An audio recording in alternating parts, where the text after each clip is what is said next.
Ethan and Maya had always dreamed of leaving the noise of the city behind. When they found a quite old cottage on the edge of Willow Creek, it felt like fate. The air smelled of pine and rain, and though the house was aged and creaky, something about it felt alive. The first few weeks passed in laughter and renovation chaos. Maya painted the kitchen walls a soft cream, while Ethan fixed broken tiles and joked about how the place could be haunted. One afternoon, while removing old wallpaper in the living room, Maya noticed something odd, a faint outline beneath the paper. She tugged at it, and a section of plaster fell away, revealing the shape of a door. No handle, no hinges, just a sealed frame, hidden behind decades of paint and dust. "Ethan, come see this," she called.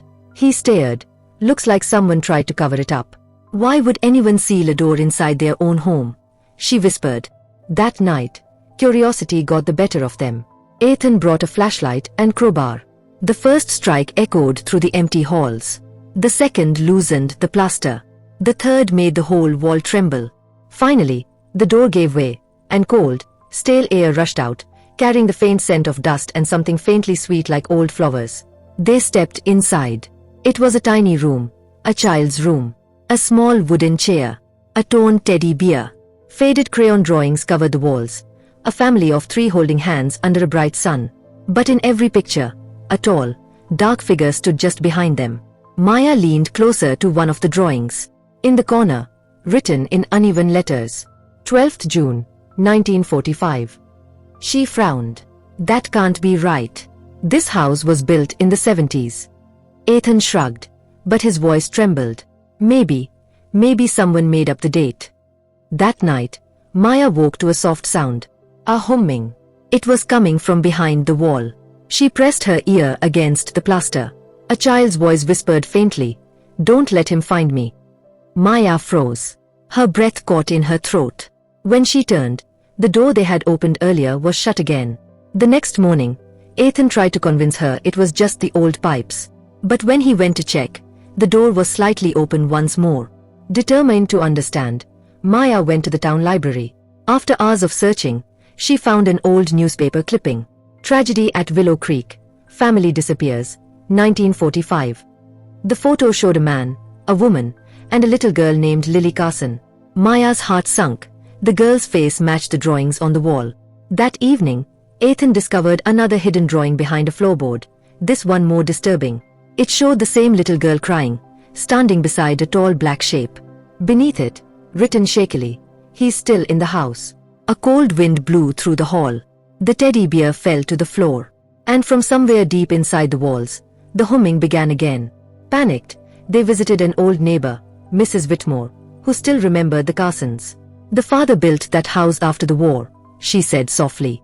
"They say he started hearing voices, built a secret room to keep his daughter safe. But one night, there was screaming. The police came, but the family was gone. No one ever found the little girl." That night, Maya was alone. Ethan had gone to fetch supplies. The humming grew louder now, almost like the child was crying.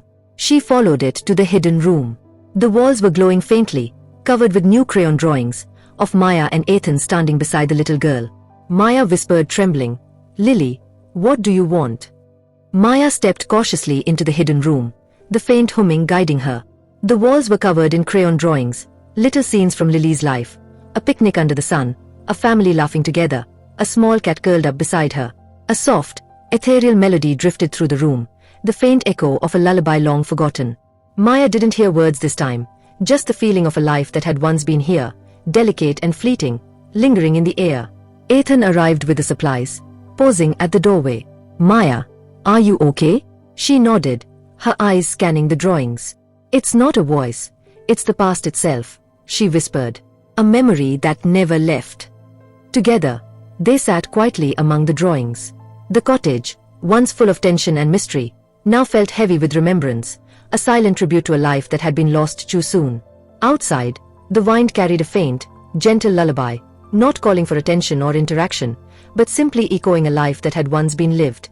Moral: some presences linger not for us, but as echoes of lives that came before. Honoring their memory doesn't require action. Sometimes, it simply requires recognition, reflection, and respect. If this story gave you chills, or made you feel something, like, comment, and subscribe for more stories that touch both your heart and your soul. And don't forget to share it with someone who loves a good mystery before bedtime.